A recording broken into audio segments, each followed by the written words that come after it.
Are you tired of spending so much money on your aquarium? In this week's video, I'm going to give you some tips and tricks for saving some of that hard-earned cash. That's coming up.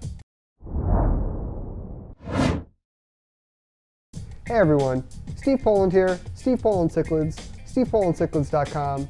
And if you've kept an aquarium for any amount of time, you know that this hobby can get expensive. But there are ways to minimize that cost without much extra effort. One of those is DIY, which I fully support. But what if you're not that handy? You can still save money if you know a few tricks. Now I'll start with the aquarium itself. This can get really pricey, especially as you get into some of the larger tanks. But there are a few ways to save on this.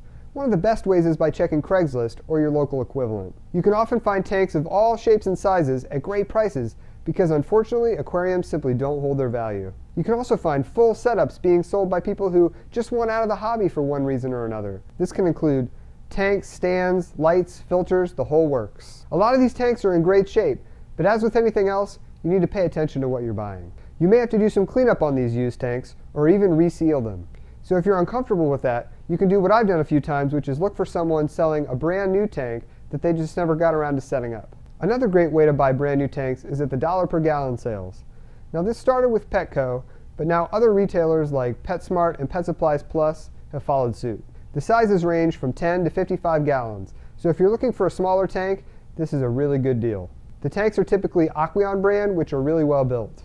Now once you get into the equipment and accessories for your tank, the cost can start to add up really quickly. A popular way to save money on lids is by buying corrugated plastic that's meant for greenhouses. It can be cut to fit and is much less expensive than glass tops. Now I've never done this myself because I'm really picky about my lids. I always use Aqueon Versatops, which are usually cheapest at PetSmart or at online retailers. In fact, most of what I buy new, I buy online. I'm a huge fan of Amazon Prime because of their free 2-day shipping. eBay also has a lot of great deals on aquarium equipment. Look for power sellers for your best experience. LED lights are a great example of something you can get on eBay. Another great place to buy things online is Gemco.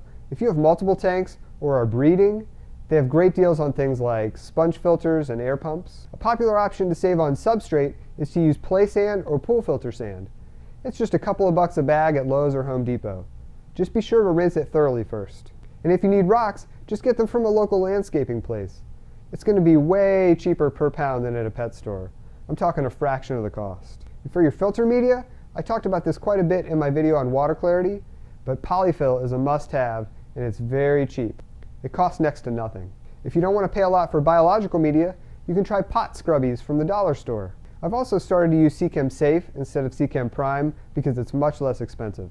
So just to give you an example of how I've used these methods, my 125 gallon tank I bought on Craigslist.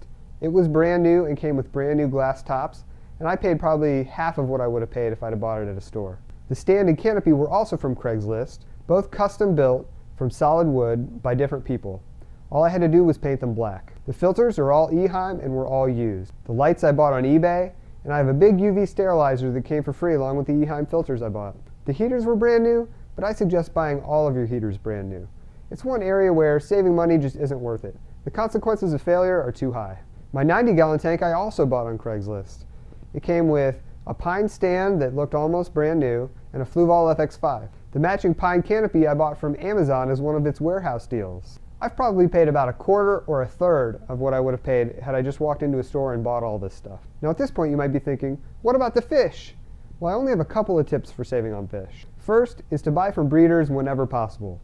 Whether it's buying from someone locally or buying from someone online, cutting out the middleman will always save you money. If you don't already know any breeders in your area, get involved with your local fish club. I guarantee you they will know. My second tip for buying fish is to buy them young and grow them out.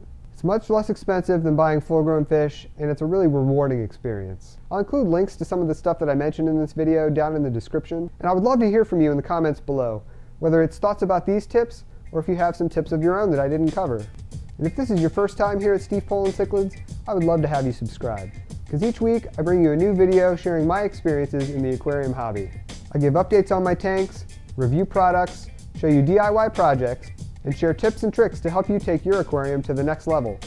Hit that subscribe button to follow along. Have a good one!